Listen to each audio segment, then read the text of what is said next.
Clyde Chabot, je suis autrice, metteuse en scène, interprète et directrice artistique d'une compagnie théâtrale qui s'appelle La Communauté Inavouable.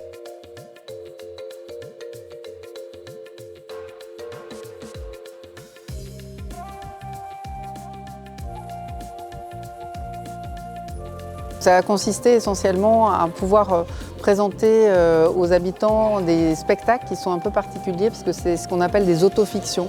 Ça veut dire que c'est des spectacles qui sont des sortes d'autoportraits, mais on ne veut pas savoir si c'est vrai ou pas.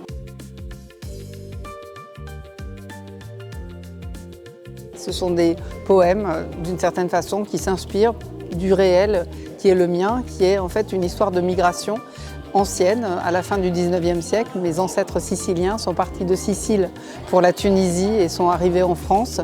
Et à partir de cette histoire, j'ai aussi tissé un fil en allant sur place en Sicile et en pouvant un peu rêver l'histoire de ces ancêtres, puisqu'en fait, il n'y a quasiment rien qui a été conservé de leur histoire. Donc du coup, avec le voyage, avec un peu mon imaginaire, j'ai pu tisser un fil qui est celui de l'histoire de mes ancêtres, reconstruire un peu leur histoire, avec des choses aussi que ma famille m'avait transmises.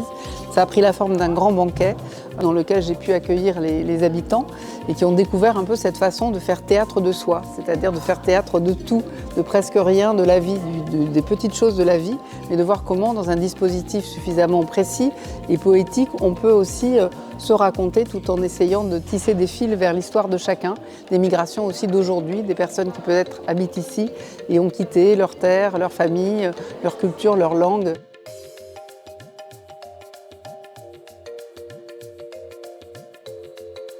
C'est la première fois qu'on a pu accueillir et recueillir des paroles d'adolescents et de pouvoir comme ça les porter ou qu'eux-mêmes les portent. Et du coup, ça a vraiment permis ce caractère intergénérationnel de l'atelier. Et puis, je trouve que les gens se sont infiniment investis avec beaucoup d'humanité, de sensibilité, de cœur, d'amour presque. Enfin, il y a quelque chose d'assez merveilleux. Aussi dans la possibilité de partager une danse, une chanson, quelque chose aussi au-delà de simplement juste faire un récit un peu simple. Ça a été au-delà aussi dans les présences, avec les photos, avec les très grandes sensibilités des uns et des autres. Donc ça me semble une édition merveilleuse.